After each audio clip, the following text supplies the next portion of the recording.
Bem-vindo ao propósito 150 dias para crescer com os Salmos. Esse propósito nos foi direcionado pelo Espírito Santo e hoje nós estamos no dia 85 desse propósito.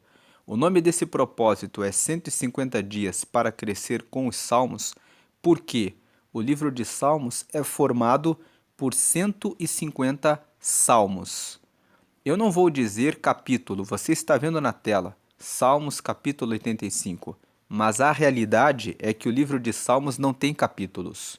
O que é um salmo? Um salmo é uma composição que tem forma de uma poesia e que revela a experiência que cada salmista teve na vida numa fase específica juntamente com Deus. Então, quando você abre, por exemplo, o Salmo de número 3, que foi escrito pelo rei Davi, ele fala assim: Como se têm multiplicado os meus inimigos e os que buscam a minha alma. E aí, nesse Salmo de número 3, ele vai contando que ele está rodeado pelos seus adversários, que muitas vezes ele sente que eles estão se fortalecendo, mas ele termina o Salmo dizendo assim: Mas eu confio no Senhor, e eu deitei e dormi, e eu acordei, e foi o Senhor que me sustentou. Então, esse Salmo de número 3, ele mostra que o rei Davi, em uma fase específica da vida, estava sendo perseguido pelos seus inimigos e que ele não ficou preocupado, mas ele ficou em paz e ele conseguia dormir e ele não ficou com insônia porque a confiança dele estava em Deus. E quando nós lemos esse Salmo de número 3, isso louva a Deus, porque mostra que você pode estar sendo perseguido por muitos inimigos. Esses inimigos podem ser pessoas reais que trabalham com você, estudam com você, às vezes são pessoas da sua própria casa, ou podem ser inimigos espirituais, demônios, que muitas vezes querem entrar na madrugada nos seus sonhos, querendo muitas vezes oprimir a sua vida, mas todos esses espíritos malditos são vencidos quando você ora e você consegue deitar e dormir e não ficar com nenhuma insônia, porque Deus, ele vence todos os inimigos. Essa é uma aplicação prática do Salmo de número 3. Você, aqui na tela, ele está Salmo capítulo 85, porque nós estamos usando uma Bíblia digital. Então, nessa Bíblia digital, ele coloca capítulo para facilitar o entendimento da Bíblia. Mas o livro de Salmos, ele não tem capítulo, porque nós dizemos que um livro tem capítulos quando eles são dependentes uns dos outros. Então, quando você tem um texto anterior e um posterior e existe uma ligação entre eles, você pode dizer que existem capítulos. Mas o Salmo 84 e o Salmo 86 não tem nada a ver com o Salmo 85. Cada salmo é um salmo individual.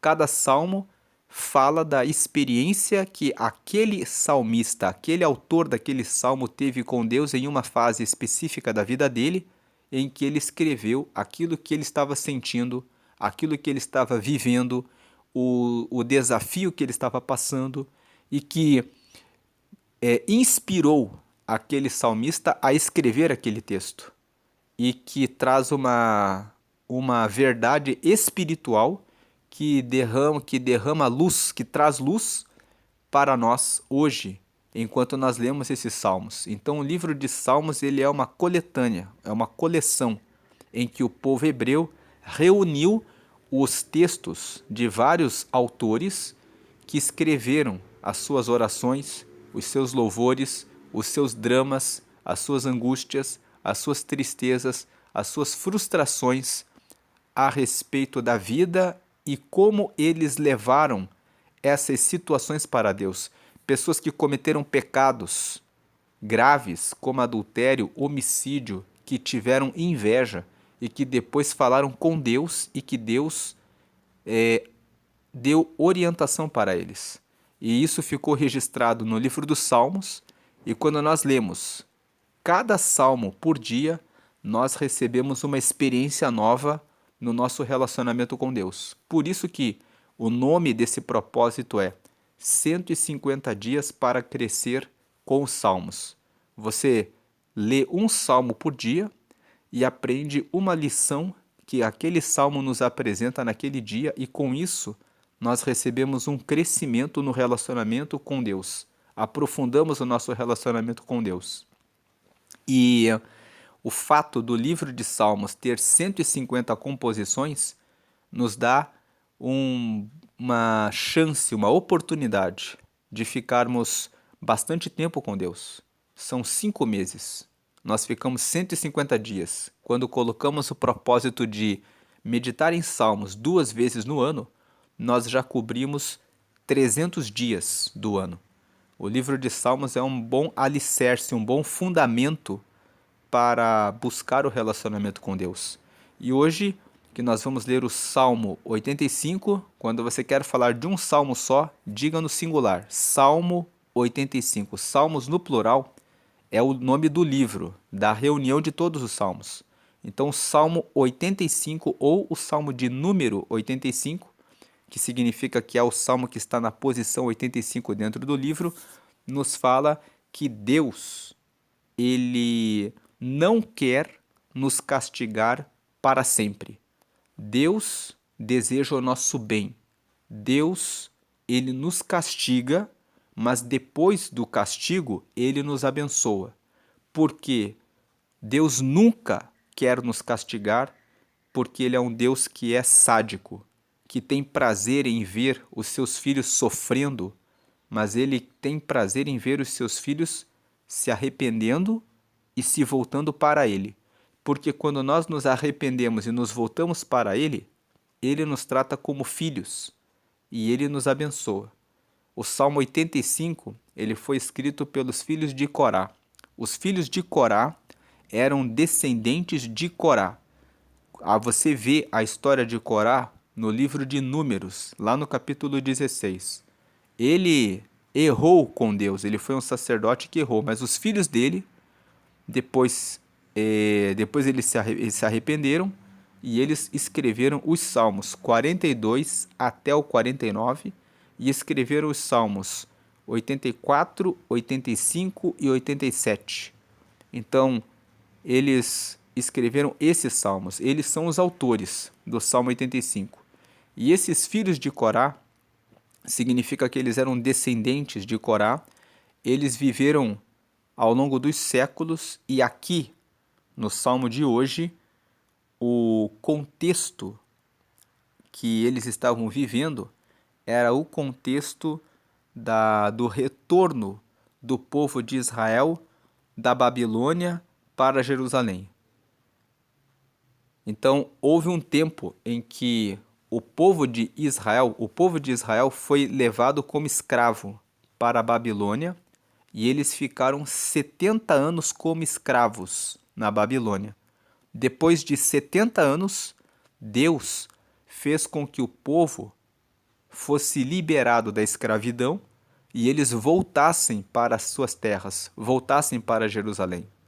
Durante o tempo em que eles estavam escravizados na Babilônia, os filhos de Corá escreveram o Salmo 44.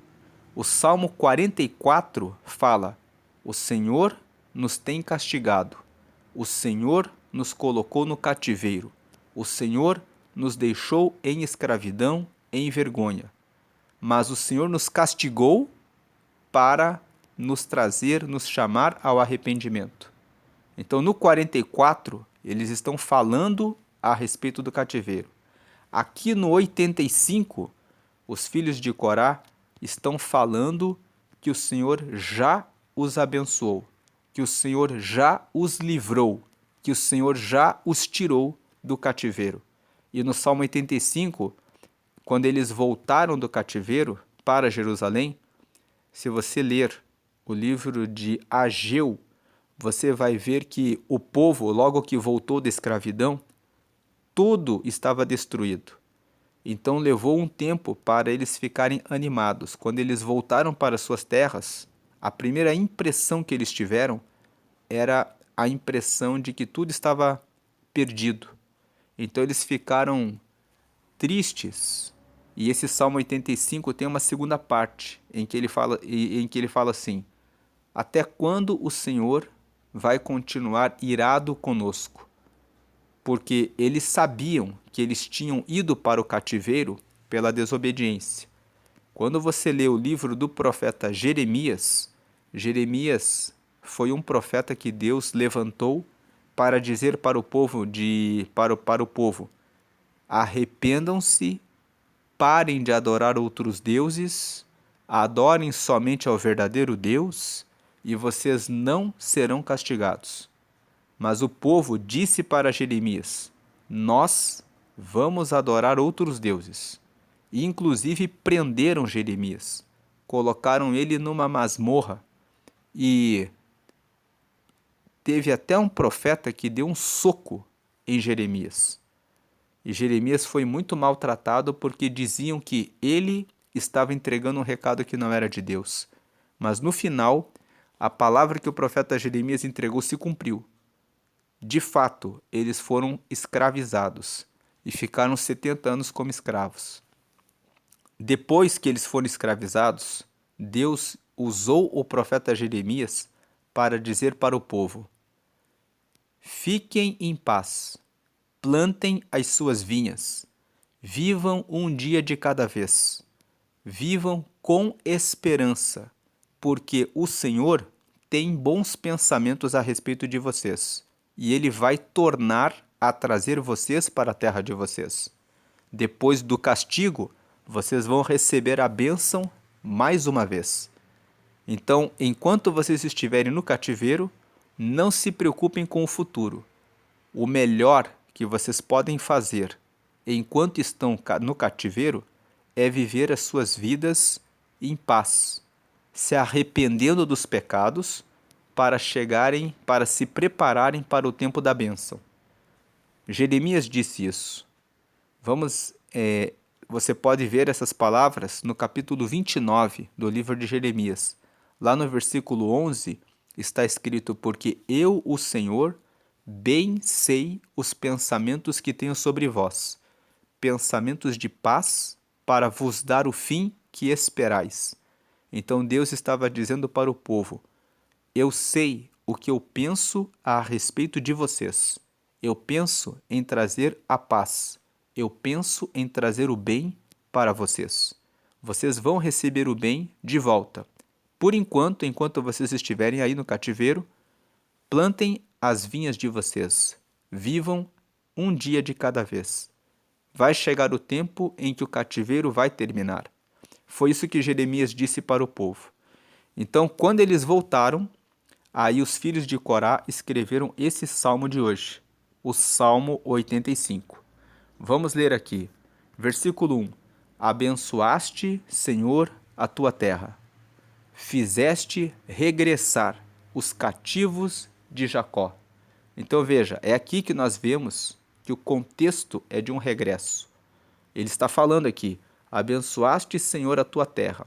Fizeste regressar os cativos de Jacó. Eles estavam escravizados, eles estavam agora voltando. Versículo 2: perdoaste a iniquidade do teu povo, cobriste todos os seus pecados. Então os filhos de Corá escrevem aqui: enfim, o Senhor nos abençoou. Enfim, o Senhor perdoou o nosso pecado, perdoou o pecado do seu povo, cobriu o nosso pecado e nos trouxe de volta para a nossa terra. Aí vem aqui um selá. Selá é uma palavra que significa pausa. É uma pausa na música. O livro de Salmos, ele é um livro de louvores. Tanto que, no hebraico, que é na Bíblia original, o livro de Salmos se chama Terrilim, que se escreve T-E-H-I-L-I-M. E Terrilim significa louvores. Então, o livro dos Salmos é um livro que o povo hebreu usa para cantar a Deus. Quando eles cantam um salmo e tem aqui um selá, significa que aqui existe uma pausa na música. E essa pausa serve para a questão musical e também para que naquela pausa o povo pense naquilo que eles estão cantando. Então aqui seria algo como: abençoaste, Senhor, a tua terra, fizeste regressar os cativos de Jacó, perdoaste a iniquidade do teu povo, cobriste todos os seus pecados. Selá. Esse selá é uma pausa para pensar: que bom que Deus abençoou o nosso povo. Que bom que Deus perdoou o nosso pecado. Que bom que Deus nos fez voltar, nos fez regressar do cativeiro. Ele nos tirou do castigo e nos colocou de volta em nossa terra. Esse selá é para ter essa lembrança. Aí vem a segunda parte. Fizeste cessar toda a tua indignação. Desviaste-te do ardor da tua ira.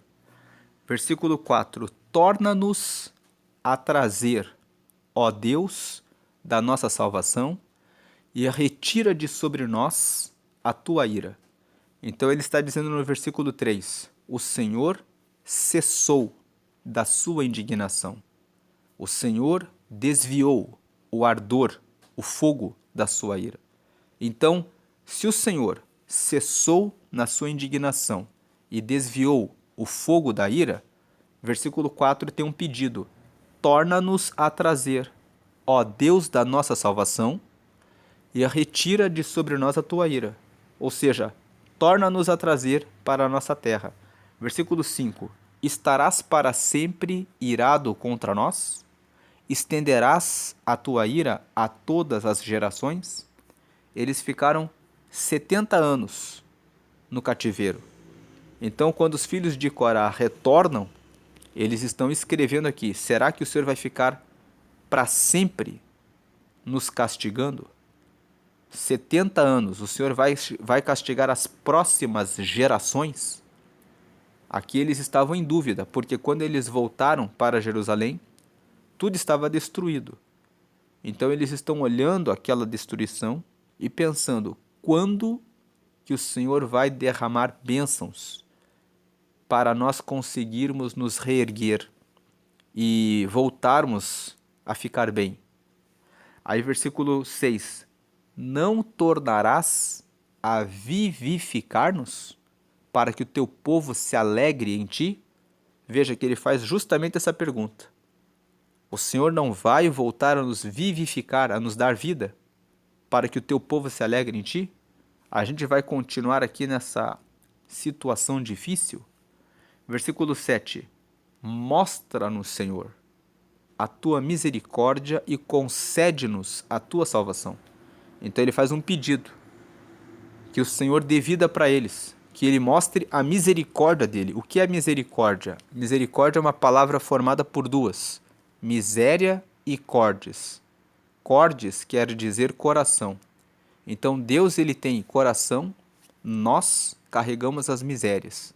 Quando ele fala mostra-nos, Senhor, a tua misericórdia, quer dizer nos traz para perto do seu coração, apesar de sermos miseráveis, apesar das nossas misérias. Então misericórdia significa receber o pecador, receber o miserável com o coração.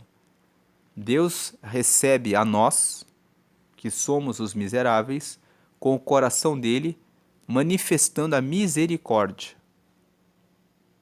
Misericórdia é abraçar, trazer para junto do próprio coração aquele que é miserável. É essa a ideia de misericórdia. Então ele fala: mostra-nos, Senhor, a tua misericórdia e concede-nos a tua salvação. Agora vem a última parte. Então a primeira parte, ele fala, aqui está em laranja, nós estamos usando essas cores de maneira proposital. É para destacar e entender melhor o texto. Versículo 1 e 2. O Senhor fez o povo retornar do cativeiro e perdoou o pecado deles. Então tem um selá aqui. O Senhor é bom. Aí vem a segunda parte, versículo 3 até o versículo 7. O Senhor acabou de ficar irado conosco, mas nós queremos que o Senhor tire completamente a sua ira. Porque o Senhor ainda está irado, porque nós estamos de volta, mas a nossa cidade está destruída. Então o Senhor não vai voltar a nos dar vida para que nós tenhamos alegria de volta no Senhor. Então ele termina no versículo 7, mostra, Senhor, a tua misericórdia e concede-nos a tua salvação. Ele está pedindo que nesse retorno, o Senhor abençoe eles, para que eles consigam reerguer o seu povo, o seu país, para que eles possam ter alegria, para que eles possam ter vida. Por isso eles pedem: mostra a sua misericórdia, concede-nos a tua salvação, quer dizer, restaura a nossa vida. E aí na última parte, aqui que nós colocamos em verde, do versículo 8 até o versículo 13, os filhos de Corá fazem um compromisso de que agora em diante eles vão escutar a Deus e vão andar com ele de perto, buscando receber a salvação de Deus. Porque agora eles entenderam que o que eles fizeram antes de irem para o cativeiro foi muito errado. E o que eles fizeram? Eles adoravam outros deuses. Então, do 8 até o 13 é um compromisso com Deus. Eles falam assim no 8: escutarei o que Deus, o Senhor, disser, porque falará de paz ao seu povo e aos seus santos, contanto que não voltem à loucura. Então ele fala aqui, agora nós vamos escutar o que Deus falar, porque Deus vai trazer paz para nós, desde que nós não voltemos para a loucura. Ele agora reconhece que foi o fato de adorarem outros deuses que foi a loucura que os levou para o cativeiro. Agora o versículo 9: certamente que a salvação está perto daqueles que o temem. Temer a Deus significa ter extremo respeito por ele, colocá-lo em prioridade. Então ele está dizendo aqui, certamente, ou seja, com certeza, a salvação está perto daqueles que o respeitam, daqueles que tratam Deus em primeiro lugar, para que a glória habite em nossa terra. Glória aqui significa alegria, para que a glória de Deus, a alegria, as bênçãos que vêm de Deus, habitem em nossa terra. Versículo 10. A misericórdia e a verdade se encontraram. A justiça e a paz se beijaram. Então ele está dizendo, Deus, enfim, nos recebeu com o seu coração. Enfim, Deus nos deu a misericórdia dele. Ele nos deu a verdade dele. A misericórdia se encontrou com a verdade. E a justiça e a paz se beijaram. Agora Deus já nos castigou. Ele nos colocou no cativeiro, agora nós estamos de volta, a justiça já foi feita e a paz com Deus agora está firmada. Então a justiça e a paz se beijaram. Versículo 11. A verdade brotará da terra e a justiça olhará desde os céus. Então agora, por que ele fala a verdade brotará da terra? Nós, que estamos aqui vivendo na terra, vamos agora viver de acordo com a verdade. Nós não vamos mais adorar outros deuses. Nós aprendemos com o cativeiro que quando adoramos outros deuses, o nosso Deus, que tem todo o poder, ele realmente fala que vai castigar. Ele usou Jeremias para avisar e eles foram castigados. Então agora nós aprendemos, a verdade brotará da terra e a justiça olhará desde os céus, ou seja, Deus vai olhar dos céus para eles e dizer, agora eu vou abençoá-los, porque eles já pagaram pelos seus pecados. Agora eu vou fazer a justiça, vou fazer o que eles merecem, eles estão arrependidos, então vou abençoá-los. Versículo 12, também o Senhor dará o bem, e a nossa terra dará o seu fruto. Então ele está dizendo, o Senhor agora vai trazer o bem, e a nossa terra vai dar o seu fruto. Versículo 13, a justiça irá adiante dele, ou seja, a justiça irá adiante do Senhor. O Senhor já sabe que eles já foram castigados e se arrependeram. Então ele vai ser justo, ele irá adiante, a justiça irá adiante dele. E ele nos fará andar no caminho aberto pelos seus passos. Deus nos fará andar no caminho que ele vai abrir para os nossos passos. Então o Salmo 85, ele é um salmo, veja, a última parte, ele fala, nós vamos ouvir o que Deus falar para nós, porque ele vai dar a salvação para os que respeitam ele. Então, quando nós o respeitamos, nós recebemos misericórdia, a verdade, o Senhor vai nos dar o bem e a justiça vai nos abençoar. O Salmo 85, portanto, ele é um salmo em que o povo voltou do cativeiro e recebeu o perdão dos pecados. Fala que faz um pedido para que Deus os abençoe na reconstrução da cidade e termina com a promessa de que agora seguiremos ao Senhor, porque entendemos que só Ele é verdadeiramente santo e poderoso. O que esse Salmo 85 nos ensina? Se você fez alguma coisa errada, Deus vai colocar você no castigo, mas o castigo que Ele vai dar a você não é para matar, nem para que você seja ferido, machucado, porque Deus é sádico e gosta de ver os seus filhos sofrendo. Esse não é o propósito de Deus. O propósito de Deus com o castigo é que os seus filhos se arrependam e se voltem para o caminho dele. Quando nós nos arrependemos e voltamos para o caminho de Deus, nós ainda pagamos os resultados, as consequências das decisões erradas. Então, por um tempo, nós estamos andando com Deus, mas ainda recebemos o impacto das coisas erradas que fizemos. E essa segunda parte, é isso que está acontecendo com o povo de Israel. Eles estão dizendo: até quando o Senhor já cessou a sua indignação? Mas o Senhor vai ficar para sempre irado? Vai ser para sempre que nós vamos ficar sendo castigados? Eles estavam com a impressão de que Deus tinha perdoado eles, mas ainda estava castigando eles. Mas na verdade, Deus já não estava mais castigando eles. O castigo que estava acontecendo era por causa das coisas que eles já tinham feito antes. E eles tinham que terminar de pagar todos os pecados para alcançarem as bênçãos de Deus. E por esse motivo é que eles não estavam entendendo isso. Deus já tinha determinado as bênçãos sobre eles, mas eles ainda estavam passando as consequências dos pecados cometidos. No final, o salmista aqui termina dizendo que ele quer que a justiça vá diante dele e que ele consiga andar todos os dias da vida dele nos teus caminhos, nos caminhos de Deus. Entramos aqui no livro do profeta Jeremias, no capítulo 29, só para mostrar aqui o que foi que Jeremias disse para o povo enquanto eles estavam no cativeiro. Veja aqui o versículo 1.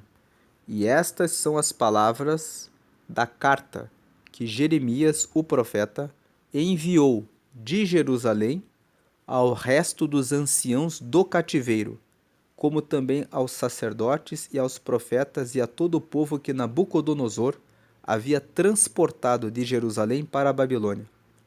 Então o que aconteceu? Nabucodonosor, o rei da Babilônia, invadiu Jerusalém e arrancou uma parte da população de Jerusalém e levou como escravos para a Babilônia. Jeremias tinha profetizado que isso ocorreria, que Deus tinha dito para Jeremias avisar o povo: Nabucodonosor virá aqui e levará vocês como escravos, levará uma grande parte do povo como escravos para lá. Só que Deus fez uma promessa para Jeremias, que Jeremias não seria levado, porque ele foi fiel a Deus. Então Jeremias ficou em Jerusalém. Depois que cumpriu o que Jeremias disse e o povo foi carregado, Jeremias enviou essa carta. Então o que foi que ele escreveu? Estas são as palavras da carta que Jeremias, o profeta, enviou de Jerusalém ao resto dos anciãos do cativeiro, como também a sacerdotes, aos profetas e a todo o povo que Nabucodonosor havia transportado de Jerusalém para a Babilônia. Eu não vou ler todos os versículos. Eu vou pular direto aqui para o versículo 5.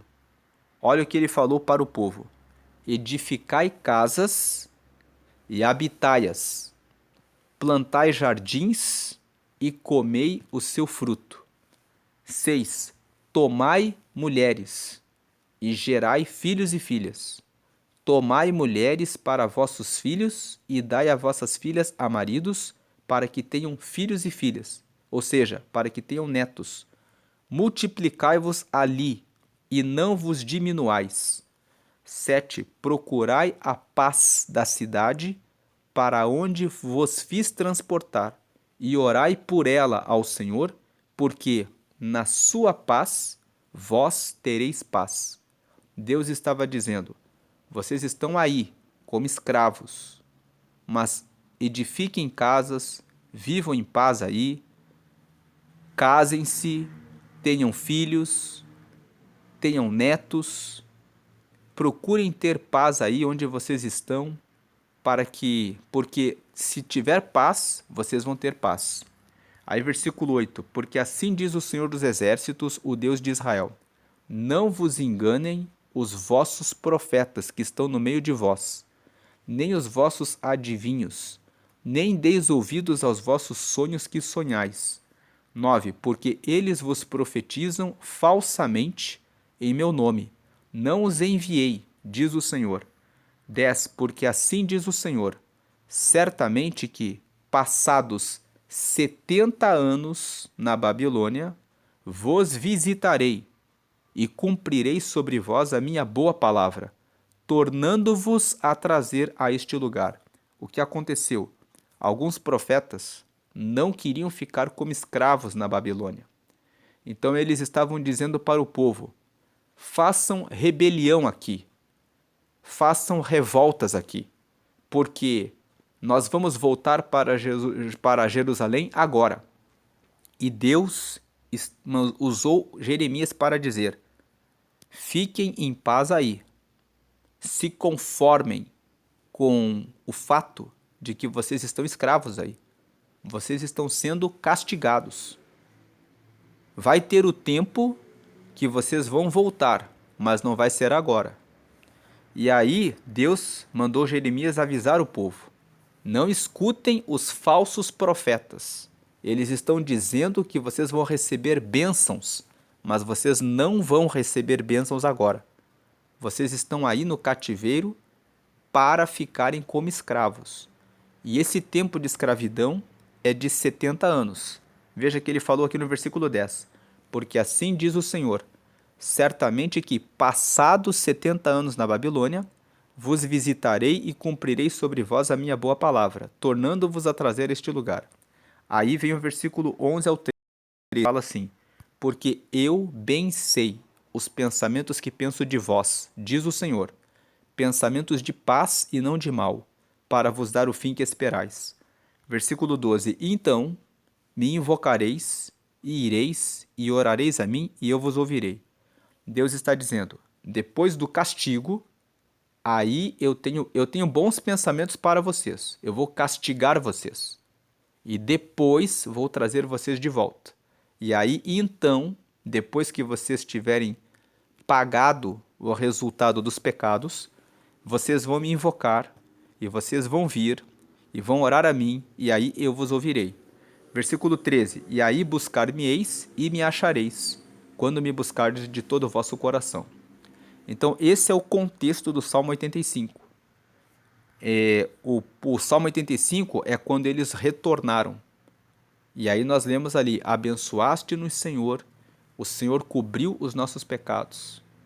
E aí vem o Salmo 85 dizendo que, a partir daquele momento, eles vão ouvir a Deus, porque o Senhor agora derramou misericórdia e verdade sobre o povo de Israel novamente. Então, o que o Salmo 85 nos ensina? Aqui, voltando para o Salmo 85, veja, ele fala: abençoaste, Senhor, a tua terra, fizeste regressar os cativos de Jacó. Agora eles tinham voltado. E agora eles estavam pedindo para Deus. Versículo 7. Mostra-nos, Senhor, a tua misericórdia e concede-nos a tua salvação. E ele termina o salmo dizendo: agora nós vamos escutar o Senhor. Escutarei, versículo 8, escutarei o que Deus, o Senhor, disser, porque falará de paz ao seu povo e aos seus santos, contanto que não voltem à loucura. Veja que agora eles reconhecem que Deus realmente castiga. Se eles errarem e fizerem loucuras, eles agora sabem que vão receber o castigo. O Salmo 85 ensina para nós: Deus é um Deus de fogo. Ele é um Deus bondoso, que tem misericórdia, mas ele é um Deus justo. Se nós o desonramos, ele nos colocará em castigo, não porque ele é mau, mas para que nós entendamos que ele quer o nosso bem e que só ele é o nosso Senhor, só ele é o nosso Pai. O povo de Israel tinha cometido um pecado. Eles tinham adorado outros deuses. Então isso nos traz uma reflexão aqui. Você tem adorado outros deuses ou você tem entendido que só Deus é o nosso Senhor? E outros deuses pode ser o futebol, pode ser a riqueza, pode ser uma faculdade, pode ser o marido, a esposa, um filho. O que você coloca na frente de Deus?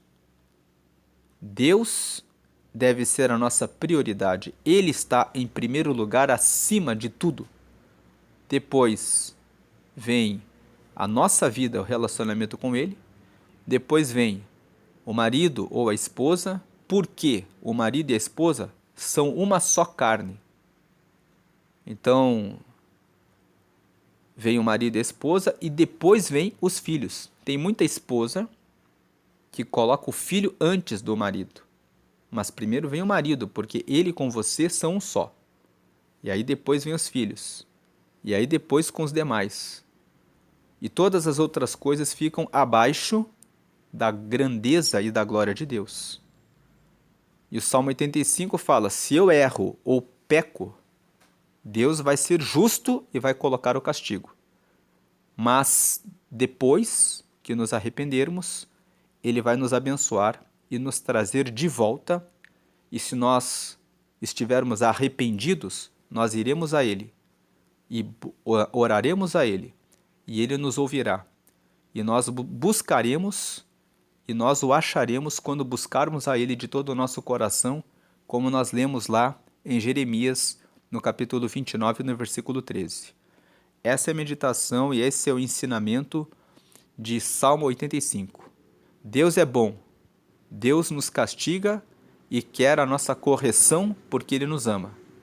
E nós devemos honrar a Ele, acima de tudo, em primeiro lugar, porque é dele que recebemos a vida e todas as bênçãos que temos.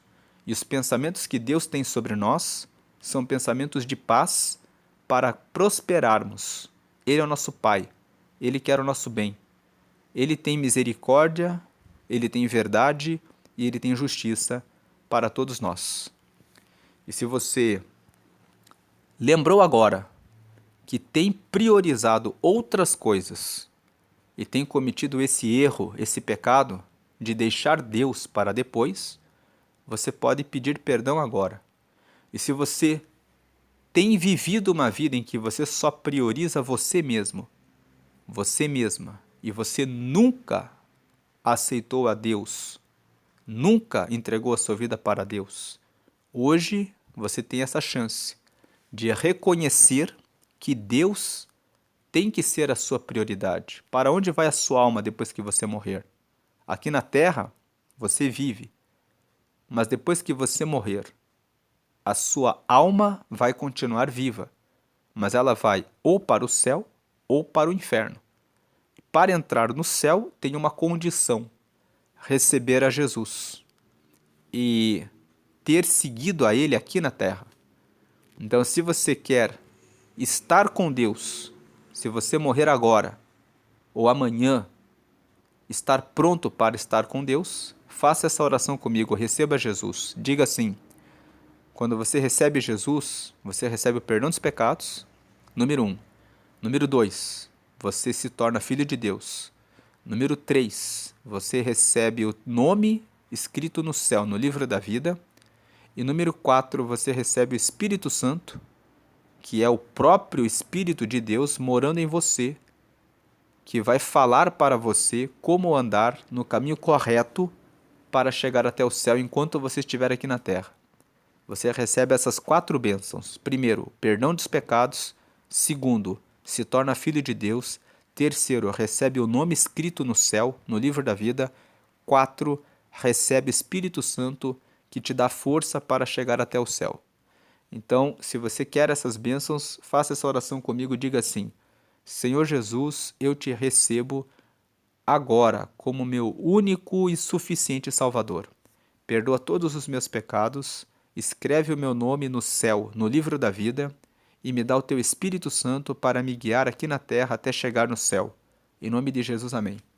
Agora que você fez essa oração, procure uma igreja que prega que Jesus é o nosso Salvador e que prega que todas as orações devem ser feitas diretamente a Jesus. Batize-se e siga a Ele enquanto estiver aqui nessa vida, reconhecendo a bondade do Senhor sobre nós. Deus abençoe a sua vida hoje e sempre grandemente. Amém.